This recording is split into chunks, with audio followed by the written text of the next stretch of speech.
I'm wondering, in the time that you've been here, what are the initial few strands of thoughts and developments that you're picking up on the ground here at Davos? Thank you so much for having me. It's really beautiful. You guys have chosen a fantastic spot, and it's literally freezing.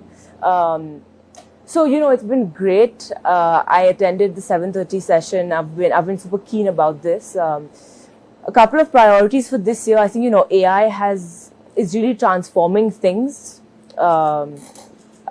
quite rapidly, and we don't quite know where or how the landscape of this may change. Currently, our group, the Aditya Birla Group, stands at a market cap of 115 billion USD as of March 2025. We span across 41 countries. Global trading, for example, is 80 countries, 20 plus sectors. So it's a very interesting time for us to really understand what's the best way to go about global integration. I think human capital has become more important than ever.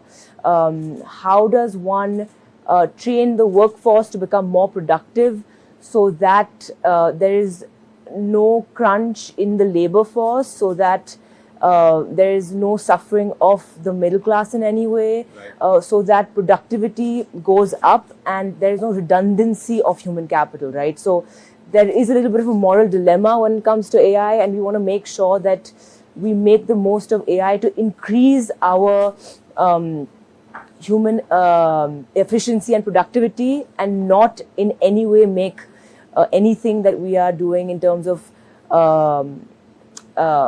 employment redundant.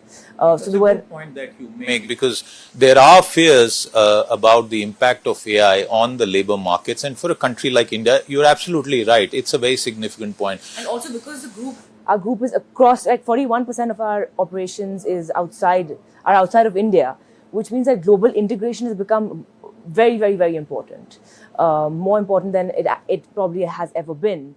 So a huge question that we're asking ourselves is, how do we go about doing that in the best way possible across 20 plus sectors? Absolutely. One of the points right here yesterday in our coverage that came out was about not just American companies investing in India.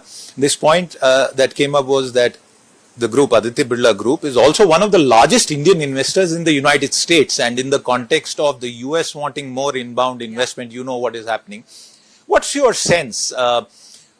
With such a wide span of businesses and geographical coverage, how significant is the trade-related disruption that businesses are seeing? Also, the fact that we continue to have 50% tariffs on Indian exports to the United States. Yeah. I think from a global trade point of view, from Aditya Birla Global Trading, we're still very much reliant on WTO.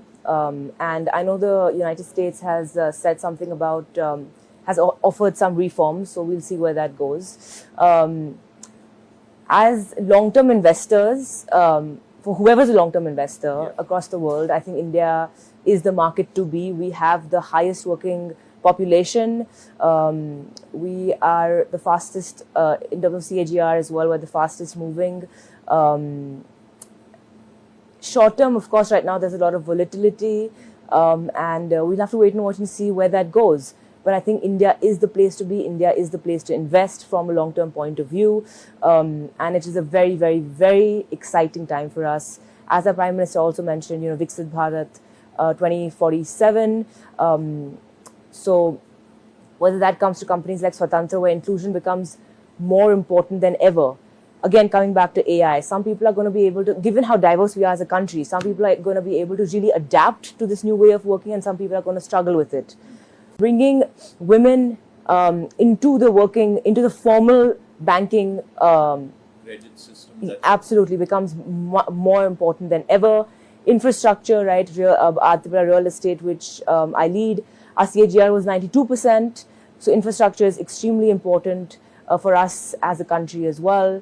Of course, policies as well. But so there's a lot going on. There are a lot of moving parts. And, when the internet had come in, I was still a child at that time, but going back and reading, I think we haven't even understood the level of disruption or I would say evolution that AI can create.